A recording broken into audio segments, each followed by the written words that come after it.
আসসালামু আলাইকুম ওয়া রাহমাতুল্লাহি ওয়া বারাকাতুহু।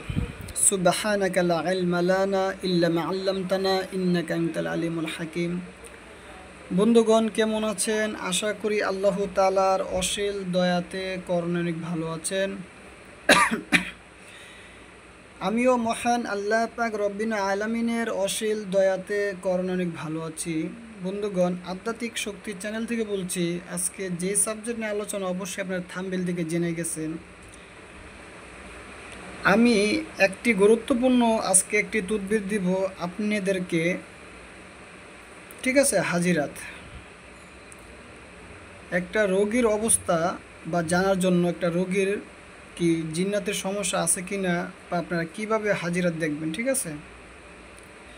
একটি নকশার মাধ্যমে আপনারা হাজিরাত দেখতে পারবেন সেই ব্যক্তিটার কি খবির জিন্নাত, নাকি জিন্নাতের সমস্যা, নাকি অন্য কোনো সমস্যা আছে। ঠিক না? আর আমি যে কিতাবটা থেকে দিব, অবশ্যই সেই কিতাবটা বহুত আগের পুরনো কিতাব। ঠিক আছে? এই কিতাবটা এখন সচরাচর মার্কেটে নাই। এটা 40 থেকে 50 বছর আগের কিতাব। ঠিক আছে? 40 থেকে 50 বছর আগের কিতাব, এখন এটা সচরাচর মার্কেটে নাই বইটা। আর সেই পুরনো কিতাব থেকে আমি এখন আপনাদেরকে একটা হাজিরাত বা রোগীর অবস্থা জানার জন্য একটা মজার শক্তিশালী পাওয়ারফুল তদবির দিব। ঠিক আছে?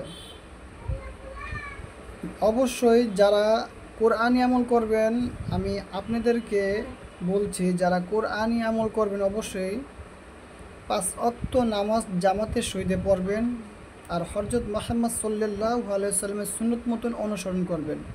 কেননা আপনারা যারা জামাতের সহিতে 5 ওয়াক্ত নামাজ জামাতের সহিতে পড়বেন আর হযরত মুহাম্মদ সাল্লাল্লাহু আলাইহি ওয়াসাল্লামের সুন্নত মতন অনুসরণ করবেন, আপনার যেই কোনো কাম, যেই কোনো আমল অথবা তদবির করবেন, একটা তদবির, একটা আমল সহজে মিস হবে না। ঠিক আছে? আল্লাহ তাআলা সাহায্য, গায়েবের মাধ্যমে আল্লাহ তাআলা সাহায্য করবে অবশ্যই।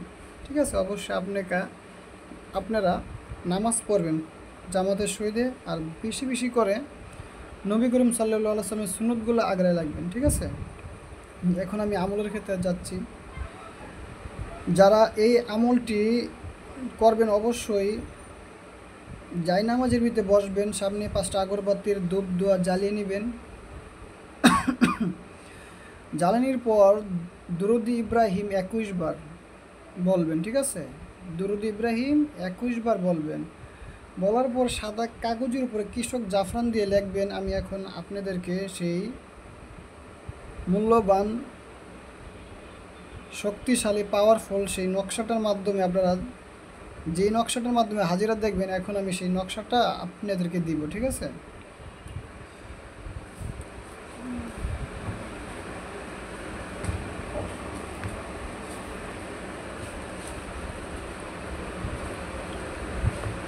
অবশ্যই বন্ধুগণ, এই দেখেন সেই নকশাটা। অবশ্যই আপনারা নকশাটা বা স্ক্রিনশট মেরে নেন।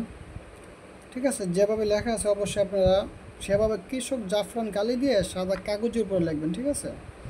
এখন সেই নকশাটা বা কিতাবে কিভাবে লেখা আছে আমি আপনাদেরকে বলে দিচ্ছি। নকশা দেখে রোগ চিনিবার উপায়। ঠিক আছে? নকশা দেখে রোগ চিনিবার উপায়।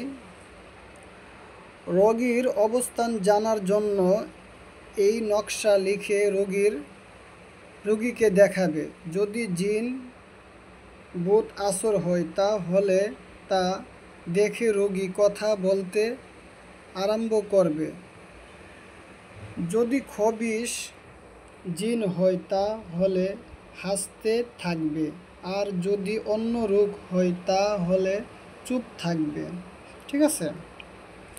আমি আবারও আপনাদেরকে ভেঙে ভেঙে বলিয়ে দিচ্ছি।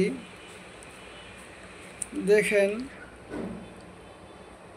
রোগীর অবস্থা জানার জন্য এই নকশা লিখে রোগীকে দেখাবে। যদি জিন ভূত আসর হয়, তাহলে তা দেখে রোগী কথা বলতে আরম্ভ করবে। যদি খবিশ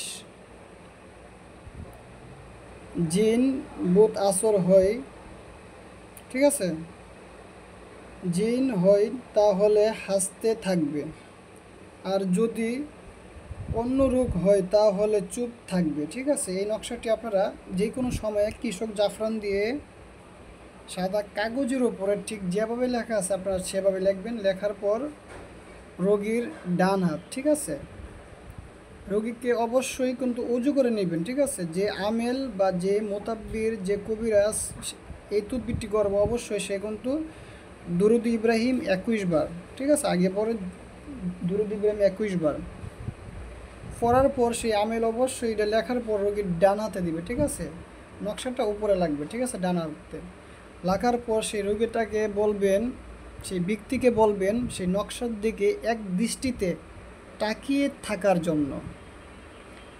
যদি বন্ধুগণ এক দৃষ্টিতে 1 থেকে 2 মিনিট অথবা 5 মিনিট যদি সেই নকশাটার উপরে সেই ব্যক্তিটা তাকিয়ে থাকে অবশ্যই দেখবেন সেই ব্যক্তিটা যদি জিন ও ভূতের আসর হয় তাহলে দেখবেন রোগীটা কথা বলতে আরম্ভ করবে। ঠিক আছে, কথা বলতে আরম্ভ করবে। আর যদি খবিজ জিন্নাত হয় তাহলে রোগীটা হাসতে থাকবে। ঠিক আছে, আর যদি শারীরিক রোগ থাকে বা ডাক্তারিক কোনো সমস্যা থাকে অবশ্যই সে চুপচাপ থাকবে। ঠিক আছে, তাহলে বন্ধুগণ আমি আপনাদেরকে বিস্তারিত জানিয়ে দিলাম। সেই নকশাটা কিন্তু অত্যন্ত পরীক্ষিত একটি নকশা। সেই নকশাটা মাধ্যমে হাজিরাত আপনার একটা রোগীর বিষয় জানতে পারবেন, সেই ব্যক্তিটার কী সমস্যা। ঠিক আছে, এই যে স্ক্রিনশট মেরে নেন, দেখিয়ে দিচ্ছি নকশাটা। ঠিক আছে, তাহলে বন্ধুগণ আজকে এ পর্যন্তই, বিদায় নিচ্ছি। চ্যানেলটি যদি ভালো লেগে থাকে অবশ্যই একটি লাইক করবেন, কমেন্ট করবেন, শেয়ার করবেন। আর আপনারা কোন বিষয় জানতে চান অবশ্যই কমেন্টের মাধ্যমে আমাকে জানাবেন, আমি সেই বিষয়ে ভিডিও আপলোড করব। আসসালামু আলাইকুম ওয়া রাহমাতুল্লাহি ওয়া বারাকাতুহু।